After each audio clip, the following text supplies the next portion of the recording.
Hi, everyone. Well, it looks like this is kind of stuck. I'm trying to work and maybe I need to start this again. No, I won't do that. Let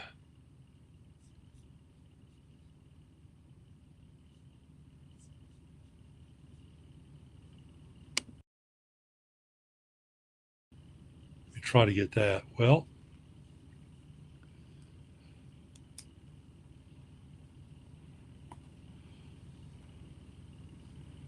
I'm waiting till some other people show up. I said three. I started early. I want to make sure the donate buttons and things like that were live, and I'm hoping some people do, and then we'll um, some annoying ads that keep popping up.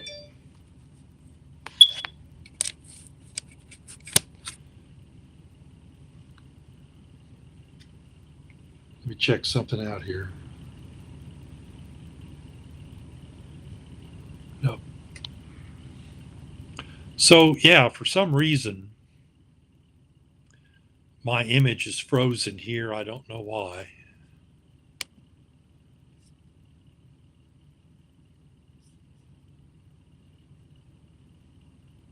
Turn the camera off, and then I will turn it on again. And, well, I'll look a little different.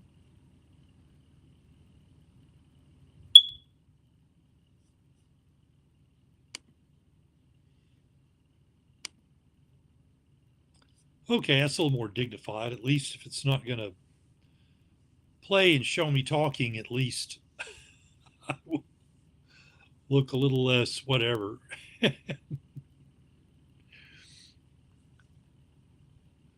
For those of you who are watching, I'll just explain. Behind me is a map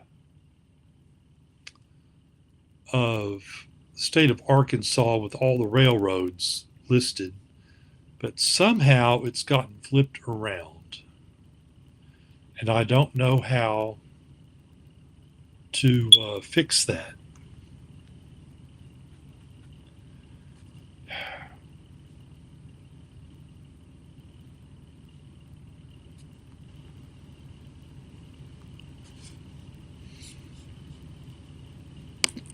See if we maximize that. No.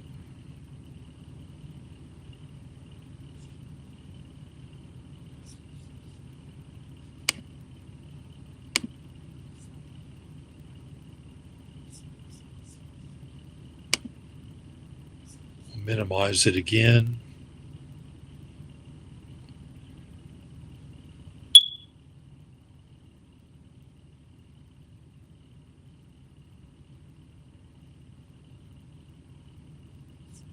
There's private chat here. If anyone's here, please just type in hi. I just want to see if anybody is here yet. Sometimes people come in late, and I should have started like five after to give all the fashionably late people a chance to get here before we get going.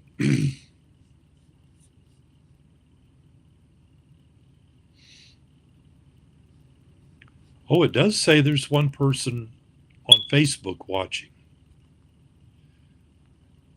So if you want to type in hi on the comments there, let's see if I see that. I'll pull out my phone and see if I can see who it is.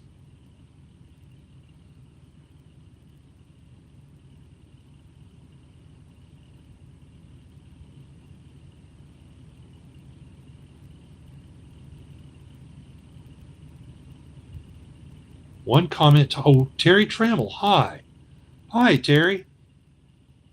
One comment. Oh, Terry Trammell. Hi. Hi, Terry. One comment. Oh, Terry Trammell. Hi. Hi, Terry. Well, that just keeps. One comment. Oh, Terry Trammell. Hi. Hi, Terry. Well, that just keeps.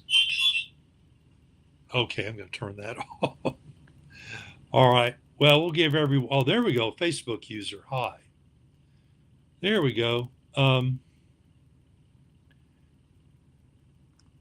So I'll get started with the intro. I'm Richard Billingsley. I'm the founder and president of NWA Go. I do this as a volunteer. It's very part time. Some people like to call me a policy expert. I am not really. I learned a lot of stuff. There are a lot of people in the Facebook group and who watch these videos who know a lot more than I do. And I learn a lot from them. There's some other people that I've met around the country that know quite a bit, and I ask them questions. I learn that way. So I am trying to stay up and to stay informed. If I'm wrong about anything, I'll apologize and say, sorry, I didn't realize that was old information or whatever. So I'm going to appear at the Fayetteville Ward 1 um, Town Hall. That's on Thursday, September 14th at 6 p.m. at 115 South Willow. That's in Fayetteville. And it's the Squire DeJurgen, I guess, Welcome Center.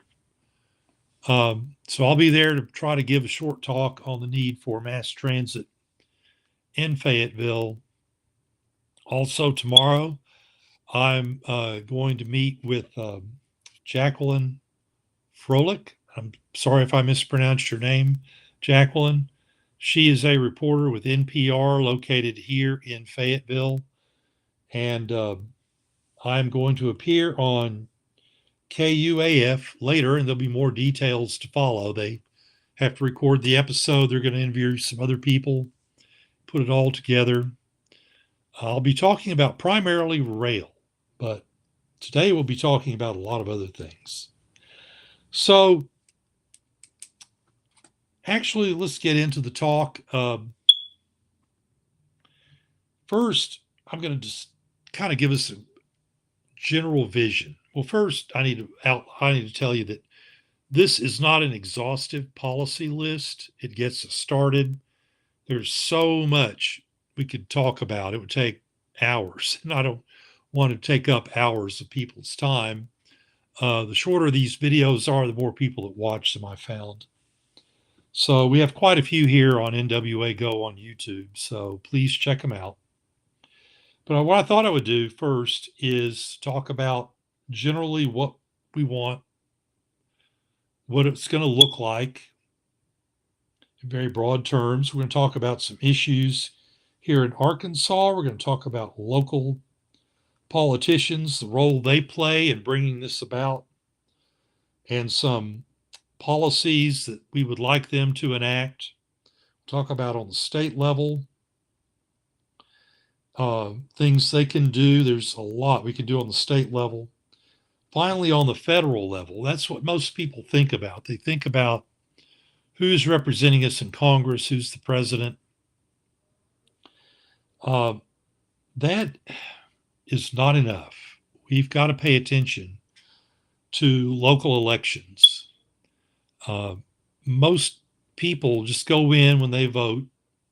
They know about the main issues. If there's an initiative on the ballot, if they know, the senator or the president or the governor who's running, they'll go in, they'll vote for them, and then they walk out. And we need to get better at training people to go down and look at who's representing you in county government, who's representing you in city government, because these are the people that actually put the money where it needs to go. But I'm jumping ahead of myself. So what's the money's there? What does it look like? Well, I know some of you have actually been to Europe or grown up there. I've been there a couple of times. Beautiful. You have these 5-story buildings, and that's what I would like. I'm not looking at skyscrapers around here, although we could have them. We're very lucky here in the Ozarks. We have a lot of beautiful areas, a lot of beautiful wilderness areas, not that far out of town. You have areas with lots of wildlife that a number of years ago we would have thought had gone away from this area forever. But you have packs of wolves and you have black bears and you have wild turkeys. And, it's just really kind of stunning what we have available to us. Um, but all that is in danger, I think, of being bulldozed down and paved over. And we have this, our area, the Ozarks, look like the Dallas Fort Worth area. Uh, so we don't want that. So if we could have some 5-story buildings here in our area, on the first floor, you would have a restaurant, some shops. On the second floor, you would have some offices. Um, on the third, fourth, and fifth floor, you would have apartments. And it's not like they're just going to line everywhere, but there will be clusters of them. And we know how this works because in our history, and I mentioned this before, in our history, in 1882, we began running a railroad through this area. Then it was known as the Frisco Line. Now it's the A&M Arkansas and Missouri Railroad. And it really defined how NWA was actually came to be laid out. We don't have one large city with a bunch of bedroom communities around it. Railroads, and I pointed this out, and I'll do it again, of course, made it possible, and they made it possible for us to spread out our population. And so it was so influential that even until 2018, around 50% of our population still lived within a mile of the railroad tracks. It's pretty stunning. So, where we decide to put our main transit thoroughfare, it's going to be very impactful. Uh, don't know if A&M Railroad's going to want to play a very big role in this. It doesn't seem like they want to, and it's fair enough. It's a private company. It's their money. It's their business. They can decide how they want to go forward. But with so much money around, maybe they'll say yes. Anyway, another obvious choice is 71 Business. And for the sake of right now, we'll just say it's 71 Business. And it's not like you're going to line 71 Business with solid walls on each side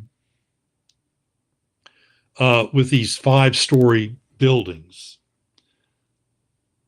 What you're going to do is around areas that have confluence where you have the Razorback Trail, 71 Business, bus station or bus shelter, and maybe a light rail station.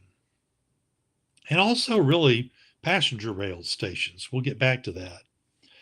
But where you have a confluence, you can build up these areas where you have these 5-story buildings, mixed use real estate development, retail and residential.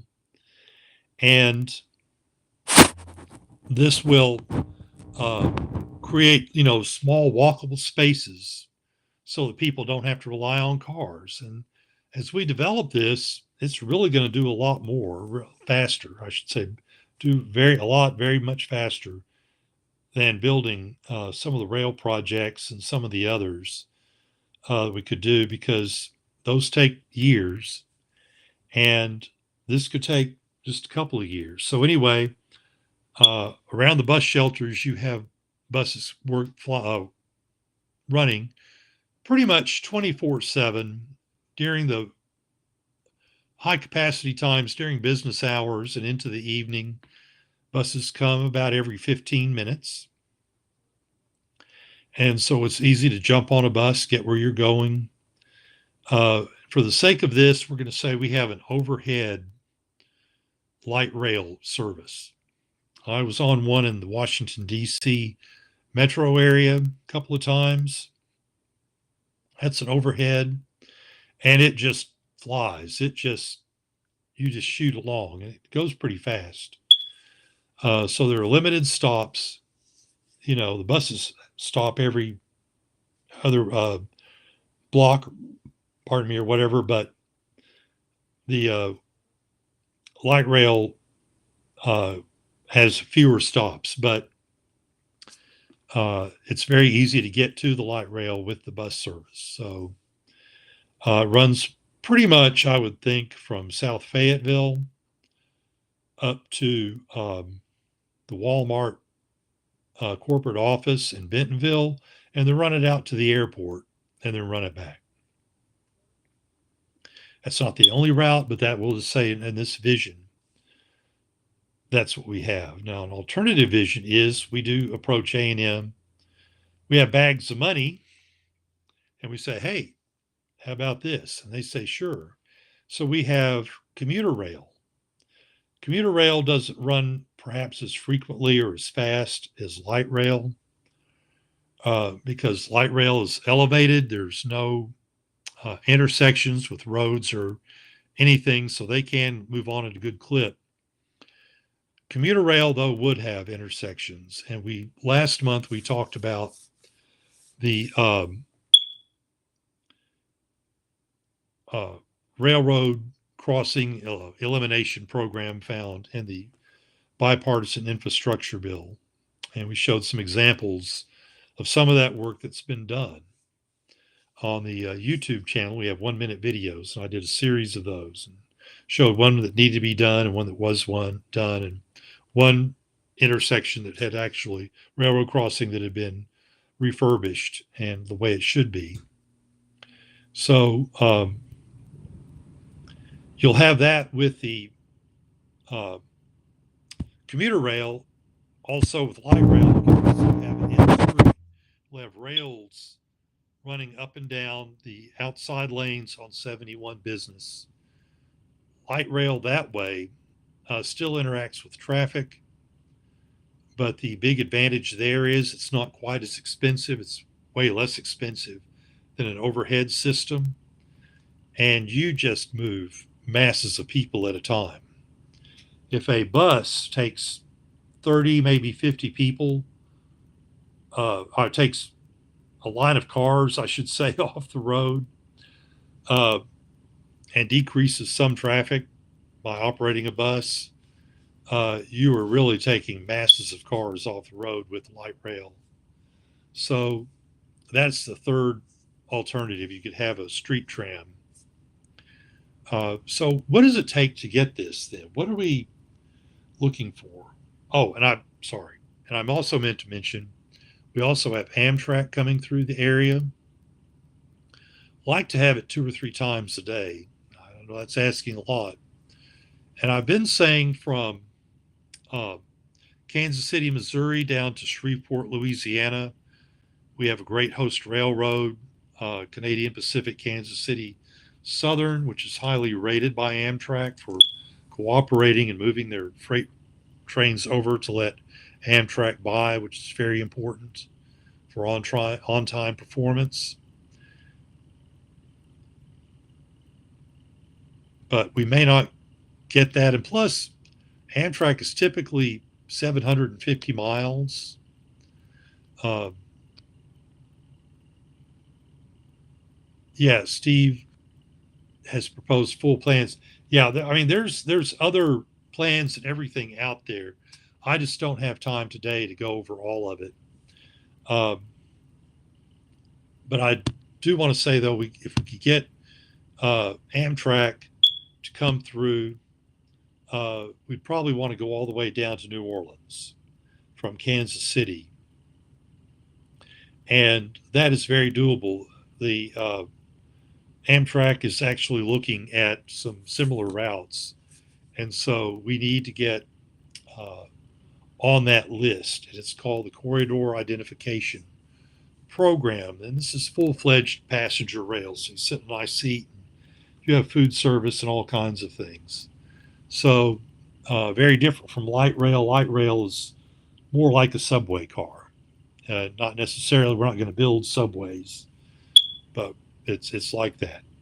Uh, and another service I really propose we have and I endorse is high speed rail that's usually running faster than 140 miles an hour up to 250 miles an hour. We run between uh, northwest Arkansas, really southern Fayetteville, and Little Rock, and possibly on out to Memphis. And I'll do a whole live stream on that. Uh, but that is something that's available. The big station then would be in southern Fayetteville. It's where you'd have all the buses would come to it. You'd have roads there. You'd have easy access to I-49. You would have the light rail be the end terminal there, um, Amtrak or the uh, commuter rail would go through there, and it would also be the station for the high speed train, probably between here and Fayetteville. I mean, between here and Little Rock would be around 160 miles an hour. They get us down there pretty quick. Once again, there are no grade crossings, or another term we've been using, railroad crossings. So it can go that fast. You have overhead cantery wires, so you can have non carbon emitting forms of electrical generation for that. So, how do we get that? What do we need to do? Well, voting down ballot. People always ask me, what can I do to help this group? Vote down ballot. I mentioned a Ward 1 town hall meeting. This is a special election on November 14th to elect a city council member. I believe there are 4 candidates running. This should give you a chance, if you live in Ward 1, to get out and meet the candidates, hear what they have to say about things. Uh, I know one is very favorably disposed towards having more mass transit in Fayetteville.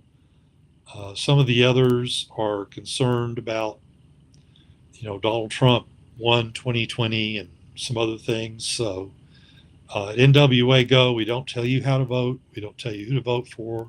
We don't endorse anyone, but hey, we'll tell you where people stand on things, and then you make up your own mind. So, but go to meetings like that. Try to go to city council meetings. Try to go to county quorum court meetings. Listen to what they're doing. Listen to what they're working on. Find out who represents you and talk to them.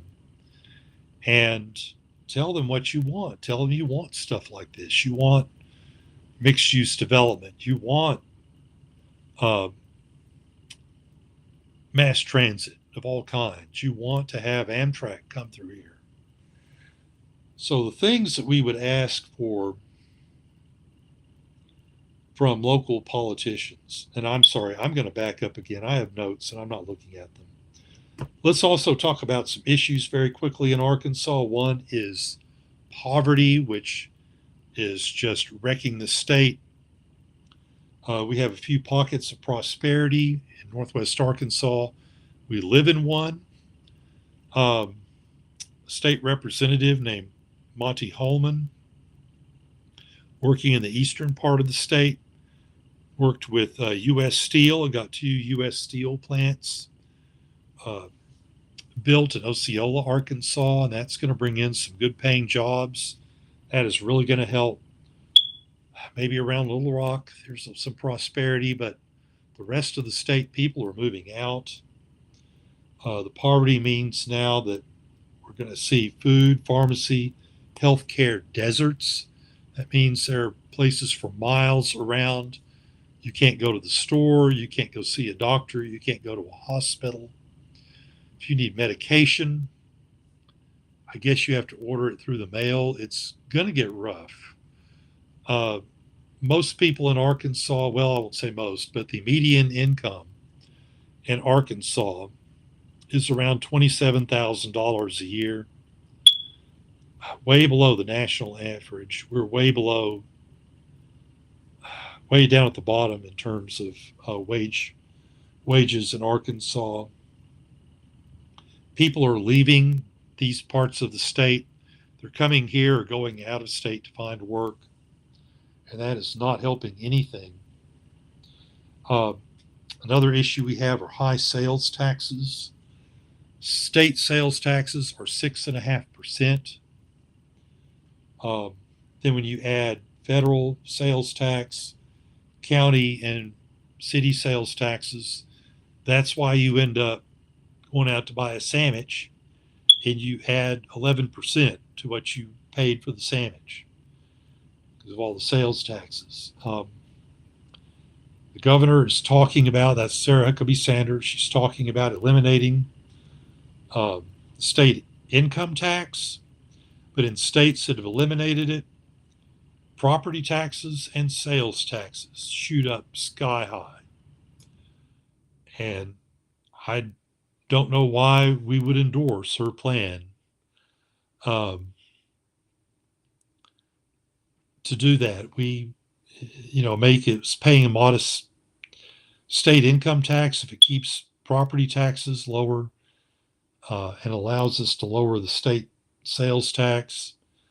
That's a good thing. So, what we want then is for our state legislators, people running for office, and they're announcing soon, and we need to talk to them. We want them to lower state sales taxes by 2.5 cents. That will relieve some of the poverty people are living under because it will lower prices. It also gives room for municipalities to raise the sales tax a quarter cent, maybe even a half cent. So when we talk about local uh, elections and turnout, it's very low in the single digits very often. A dedicated group like NWA Go can have a major impact. When we get out and we start talking and saying we want mass transit, we want a bus system that runs 24/7, we want passenger rail, we want all these things. Uh, we could flip seats and put people in office who will do what we want, and we'll tell them we want you to enact a quarter cent at least sales tax for dedicated funding for Ozark Regional Transit Authority. And we want you to endorse light rail. Now, the dedicated sales tax will help us start to build up. Um, let me see if somebody's communicating with me on Bob Stafford. Okay. Um, on Messenger, and somebody is. But anyway, um, the dedicated funding will help us start building up the bus service. And that will take, I've heard the people at ORTA say, about a couple of years. Um, and we need all four cities. But even if the four cities don't, whoever does, they'll build up a bus service for them. We don't expect anyone to build light rail right now. We want you to do the work to prepare for light rail. We want to see them take some of the money from the dedicated funding and put it together with grants and things, possibly from the state of Arkansas and certainly from the federal government, maybe from the Walton family, and start doing studies on light rail, what kind we're going to have, what it looks like, approach Arkansas and Missouri with a firm plan in hand, with some funding, and say, listen, we could do this. Here's where we're getting the money. Do you want to participate with us? We can certainly ask them. And people say, well, who's going to decide how all this works? Well, it's going to be the cities, the counties, Northwest Arkansas Regional Planning Commission, who are not elected, but they also work as a metropolitan planning organization. And they let the federal government know what's happening. They'll say, we have a dedicated sales tax. We have people that want certain things, and the city councils and the county quorum court is saying, yes, we're gonna develop that. and that will help kick loose some funding from the federal government. And they usually come up with most of it anyway. Also, Ozark Regional Transit Authority will determine what all the routes are and everything. So we could have light rail on Highway 112, for instance, but that's up to them. And they'll work all of that out. And the main thing is we, the public, the voting public, are going to have to kick everything into gear. So once they start looking at that, at the light rail, and they start building the buses, we also want to look at our state lawmakers. State offices also have low voter turnout. I don't know how many people I've talked to have said, I wish this were different. I say, well, whatever it is, doesn't have to be about mass transit. So you can talk to your state senator and your state representative. Well, you mean Tom Cotton and John Bozeman? No, we have a state senate, and they have no idea about that. So we need to educate folks that that is out there and that you can talk to them. And very often, more than a U.S. senator, you can talk to a state senator because they have a smaller constituency. Once again, a small group of people can go out and have an outsized impact on who gets elected. So we want them to, on the state level, to reduce sales taxes by 2.5 cents on the dollar. Right now, we spend $1.2 billion on roads and highways in a state with just a little over 3 million people that is suffering from massive poverty. That is, I keep bringing that up, but we've got to get that through our heads. So people say, we don't have money for things. We seem to have plenty.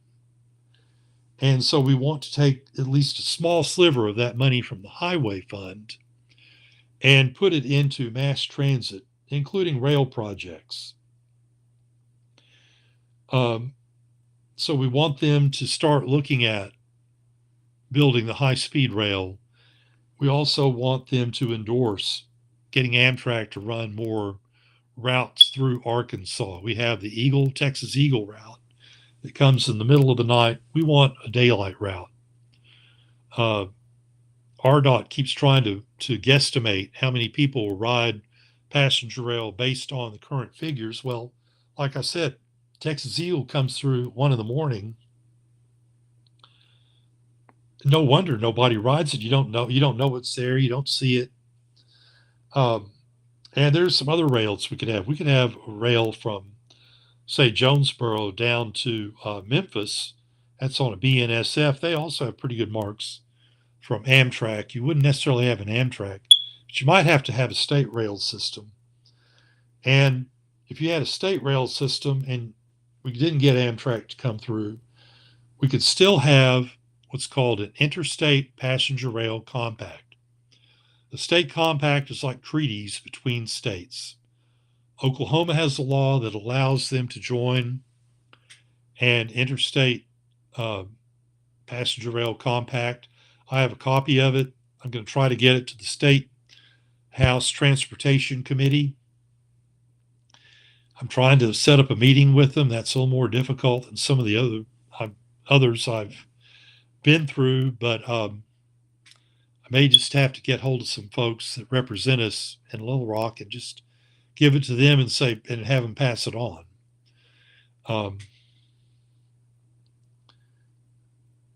That will allow us to work with Tennessee, Oklahoma, Louisiana, Missouri, Texas, and develop some really fast, safe, and efficient passenger rail lines for us, including high speed. Especially if Texas gets to build the Texas Central Railroad, which is going to be a high speed, 250 mile an hour bullet train that runs between Dallas and Houston. And if they build that, we could build a high speed train from Little Rock down to Dallas, I'll bet. And it's all doable. You know, people talk about the expense. We've been trained to just throw up our hands when we hear a figure of how much it costs. Folks, once again, we build a lot of highways, spend a lot of money on that. We built XNA, the Northwest Arkansas National Airport. I meant to look it up before I came on. I meant to see how many like sized airports, regional airports, have been closed down, especially during COVID. Regional flights tend not to be very popular or popular, very profitable, I mean, for airlines. And they really kind of don't like to do them. And in Europe, a lot of regional flights and short hop flights have been replaced by high speed trains. Speaking of interstate compacts, just to the north of us, the Midwestern states have the Midwest Passenger Rail Compact. They are building up passenger rail there. Speaking of Europe having lots of high speed trains, the nation of Spain has great coverage for high speed rail. But in fact, Spain is smaller than our Midwestern states, Indiana, Wisconsin, Illinois. You get the idea. Minnesota, all those in there. It's smaller, and those Midwestern states actually have a lot more money. They have higher, if they were a nation, that would be a very wealthy nation that we're talking about. So if Spain can do it, we can do it. Uh, you may not think of high speed rail running between Chicago and Indianapolis, but if it were Europe, that would be a no brainer. And also Fayetteville to at least Little Rock, and even on to Memphis would be brilliant. That would bring a lot of people in. Um, I think we would have the ridership for it once we started it. A lot of people come to this area as tourists. They come to see ball games at the University of Arkansas. Rogers is going to have a professional soccer team in a few years. We have a Walmart board meeting, and we have some other things that are going on. So, and plus, if it's there, people just use it. It'll be easier than driving on the highway. All right. So we want state legislators to skin off more money for mass transit and rail, reduce state sales tax so the local county and city folks can raise dedicated funding for ORTA. The federal level, I think I mentioned before, none of the Arkansas congressional delegation voted for the Investment in Infrastructure and Jobs Act, also known as the Bipartisan Infrastructure Act. More money to help us out comes through the Inflation Reduction Act. I think that helps build high speed internet connections through Arkansas, over $1 billion. Um, and they failed to also pass a high speed rail bill. And of course, all our delegation voted against that. There's some other bills that could actually be of great benefit to Arkansas that passed. One was the CHIPS Act. They want to bring microchip manufacturing back to the United States. Very short sighted of us to send that overseas. So we need to bring that here. No one in Arkansas, and I mean none of the candidates, I don't see, and it's one thing when it's the Republicans who all voted against it, when they don't talk about utilizing money from the CHIPS Act to bring a huge job creator here. And let me tell you, a chips manufacturing plant in Arkansas would be a godsend. We would stop losing people. We would stop a lot of things. It would bring a lot of folks in. You would have to bring in a lot of construction workers who make excellent pay coming in working. And it's, once again, we've been trained to think, oh my God, the government is spending money. But actually, That money is spent, it multiplies. It shoots out. Every one of those construction workers, whether they're building the factory to manufacture microchips or they're construction workers working to build up our railroads throughout Arkansas, and you can see them on the map behind me. It's backwards, which is weird, but I'll try to fix it later.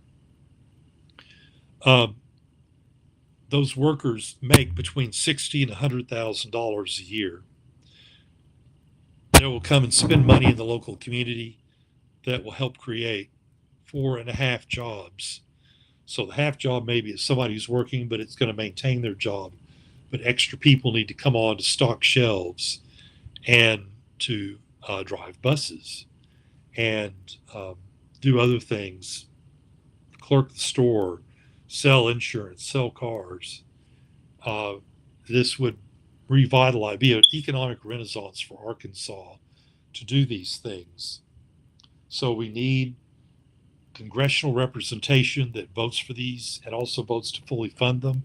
Right now, uh, the Republicans, the U.S. Congress, have voted to really slash funding on all the things I mentioned. They don't want to spend any money on it. Uh, they also want to slash money or spending on Social Security, Medicare, and Medicaid. Our main problem is poverty. I don't know how any of this helps alleviate poverty in Arkansas to cut all these programs. We should use them. So we need politicians to talk about how we're going to use this to rebuild our state and to make it a a thriving, prosperous place to live and a good place. We have so many good people in Arkansas. We have lots of interesting things. Uh, we have, like I said, lots of wilderness areas, lots of great state parks. We have film festivals and we have um, music festivals and all kinds of stuff. We really need, and we need this.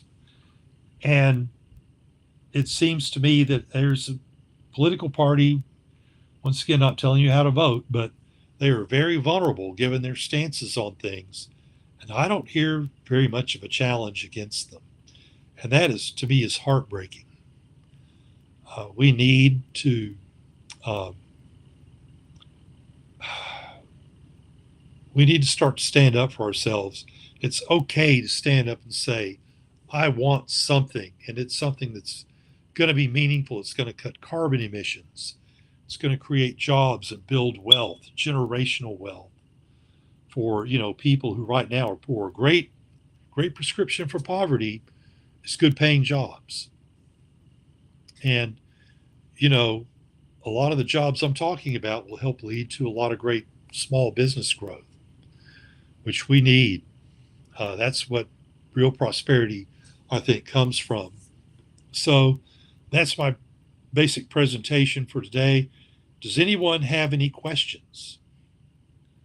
Um, and I thank Terry for mentioning Steve, Lunoni. I don't know how to pronounce that. I'm sorry for proposing full plans for light rail. But things have changed. We're constantly changing. So once again, the local elected officials and the Regional Planning Commission and ORTA will ultimately decide where all this stuff goes. But it doesn't hurt for us to imagine where it could go or what it could be. But if no one has any questions, I appreciate you coming here live today. On the YouTube channel, please subscribe, hit the like button. We have a donation button here that you can make donations. You can Now, if you've never done live stream before, you can make like a $2 or $5 donation. When you do that, put in a question. I'll answer it, and then, of course, I'll acknowledge you for being here. So like, subscribe to the YouTube channel. It really helps. Also, go to our website, Ozark Ozark Rail and Bus Transit.com. On the first page, there's a donation area there. I found out you can't custom donate, but I think it's $5, $15, and $50 or something like that. Please just make even small donations help. We have some expenses. We just put in to get our NWA Go is doing business as until we formally change the name of our organization. And so that costs uh, over $250. And I have monthly rent on this live stream technology. Um, and so we have some other things. So, uh, like I say, it really helps. And I'm also going to be traveling around, and I would like to have some money to help pay for some of my travel expenses. Guys, you don't know how much that really helps. I got that in March when I went to Washington, and that just really saved the day. So please do that. I'll give you trip reports. I'm going to go to Meridian, Mississippi later in October. And like I say, I'll see you Thursday, maybe at the Ward 1 meeting, and you'll hear me soon on the radio. Until then, thank you all so much for everything. Peace out, and we'll see you soon.